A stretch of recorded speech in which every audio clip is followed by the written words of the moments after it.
BJP और कांग्रेस अब अपनी राजनीति को युवाओं पर फोकस कर रहे हैं। यही वजह है कि दोनों ही राजनीतिक दल युवाओं को साधने के लिए जुट गए हैं। कांग्रेस नेता राहुल गांधी 17 जून को कोटा से युवा संवाद कार्यक्रम की शुरुआत करने जा रहे हैं, तो वहीं बीजेपी ने भी इसे लेकर अपना काउंटर प्लान तैयार कर लिया। देखिए हमारी ये रिपोर्ट।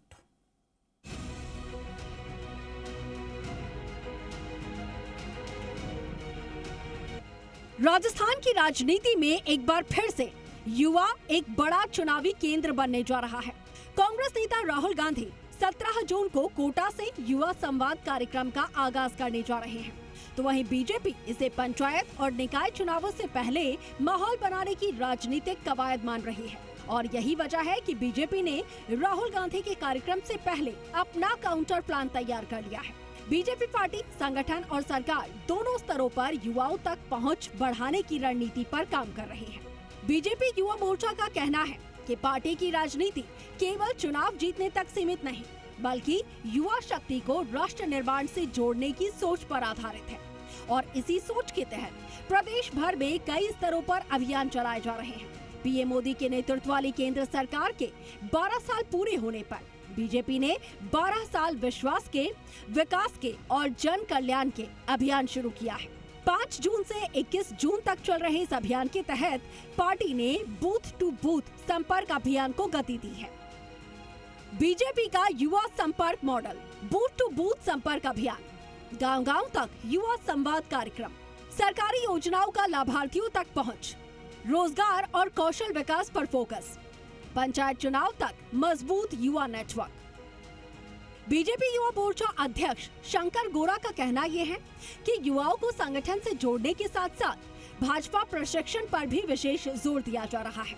पंडित दीनदयाल उपाध्याय प्रशिक्षण अभियान के तहत युवा कार्यकर्ताओं को digital communication, social media management, वैचारिक संवाद और संगठनात्मक कार्यशैली की ट्रेनिंग दी जा रही है। भर में युवा संवाद कार्यक्रम आयोजित किए गए हर जिले हेडक्वार्टर पे। उनमें युवाओं से चर्चा की गई। युवाओं को पेपर लीक से जो मुक्ति मिली है, राजस्थान में 1 लाख भर्तियों का कैलेंडर जो जारी किया राजस्थान के यशस्वी मुख्यमंत्री आदरणीय भजनलाल शर्मा जी ने, और एक दिन में 1 लाख भर्तियों का कैलेंडर जारी करना एक ऐतिहासिक काम है। दूसरी तरफ उन्होंने अभी 1.5 लाख से अधिक नौकरियों के नियुक्ति पत्र दे दिए हैं और लगातार स्किल डेवलपमेंट के माध्यम से, स्टार्टअप के माध्यम से, राइजिंग राजस्थान के माध्यम से जो योजनाएं चल रही है उनका प्रचार प्रसार पूरे राजस्थान में भारतीय जनता युवा मोर्चा कर रहा है।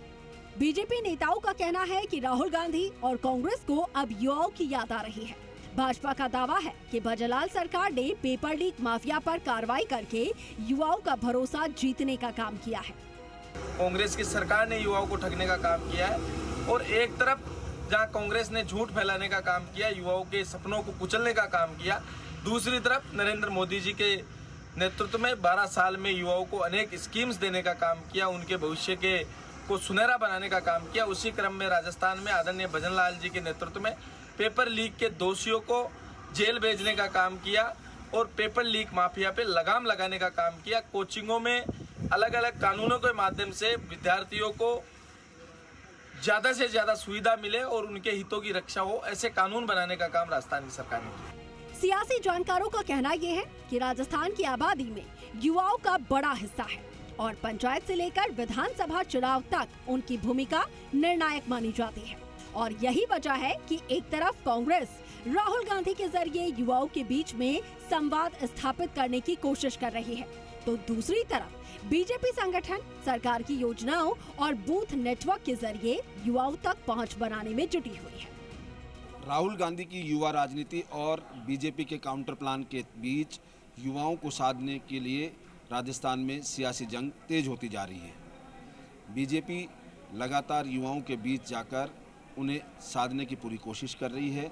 अब देखना यह है कि ये कांग्रेस और बीजेपी के बीच युवाओं को लेकर शुरू हुई जंग कितना आगे बढ़ पाती है। कैमरामैन राहुल के साथ विष्णु शर्मा, जी मीडिया, जयपुर।